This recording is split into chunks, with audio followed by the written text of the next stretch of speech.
Hi guys, I'm back again, and today I want to say a few words about the abuser's blueprint. And under the safe relationship training umbrella, I thought it would be a good idea to just make us aware of the abuser's blueprint. And this is my opinion. This is based on my own experience with abusers. And I've had a lot of experience with abusers, unfortunately, in the days before I became more aware and more conscious of what was going on.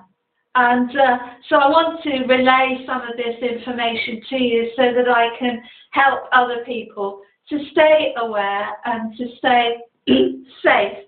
So this is just my personal opinion, also based on a lot of research over the years as well. So what I mean by the abuser's blueprint is to say that there are certain things that are of a structural level, if you like.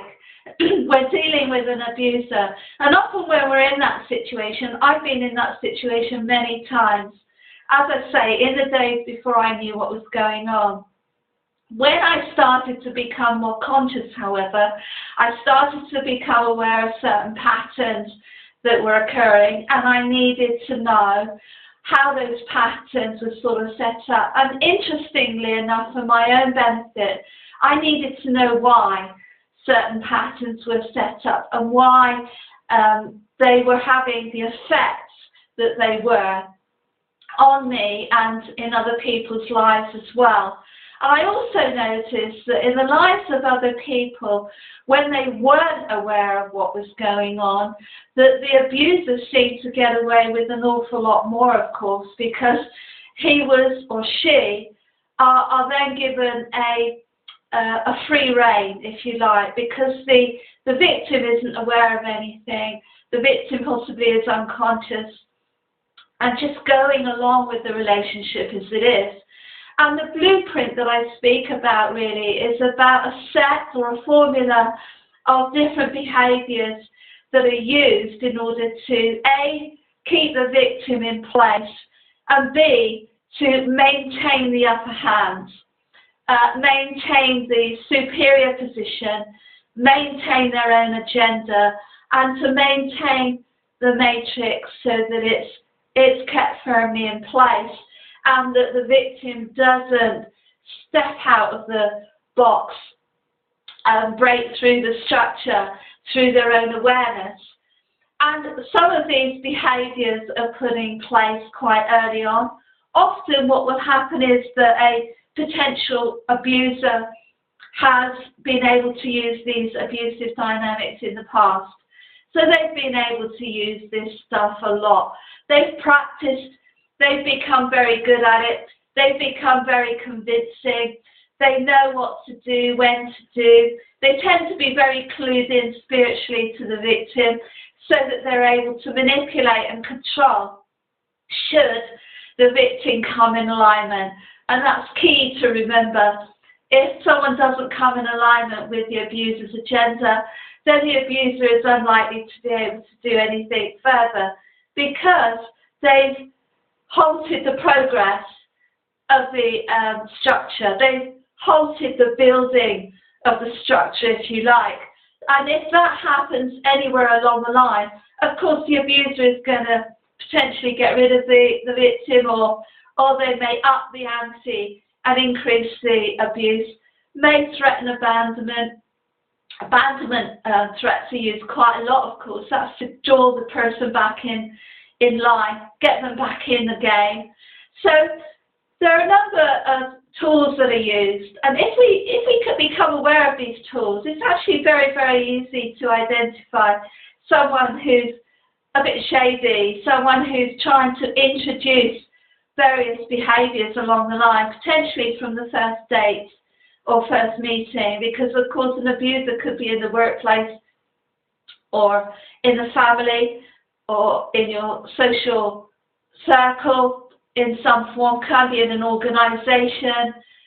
They pop up all over the place because abusers like to be able to abuse and stay in control, have dominance and what have you. So some of these behaviours are brought in early on. Sometimes what will happen early on is the abuser will test the victim, potential victim, to see if he or she will come in a line further down the line, because they want to see if you're a good potential, because they're not going to want to waste time on you if you're not going to be able to come in alignment with what they want. If you're not going to submit somewhere down the line, then they're not going to want to come in alignment with that, because it's wasting their time. You see, so often it's not terribly personal with an abuser. Often it's just the fact that they've met someone that they think they can groom. So in my life, what I use is the ability to stay ungroomable. You're not groomable. You're not able to be autocasted into a particular role, the role of victim. So the blueprints, the abuser's blueprints, includes being able to groom, includes being able to stay in control, being able to maintain the upper hand through a whole number of ways: gaslighting, emotional, psychological, spiritual, physical, sexual abuse. All these behaviours coming in so that the blueprint is adhered to at all times.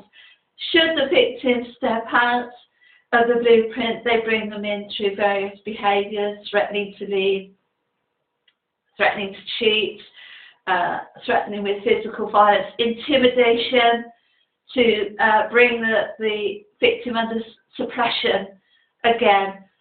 Various tools used to bring the self-esteem down, the self-confidence, feelings of self-value, could be criticism, could be looking at other women to such a degree that the woman feels disempowered, feels of less value, feels sexually unattractive, feels as if her identity is being chipping away at that identity, so that she's over time broken down and moulded into the perfect, if you like, victim, the perfect partner for the abuser. And in the meantime, of course, the victim loses all sense of value within herself. Sense of empowerment could have been chipped away, and she feels at the end of the day, possibly, or he, that there is nowhere to go, unable to leave. So I wanted to highlight the blueprint, that there is potentially a blueprint that's been set out before, that the abuser uses, has used in the past, will probably use in the future, because they feel very uncomfortable stepping outside that blueprint, where they have to be in an equal partnership, because they don't have the dominance and control that they've enjoyed in the past, that sense of power that comes from that position as well. So as always, stay safe and very happy. Bye-bye.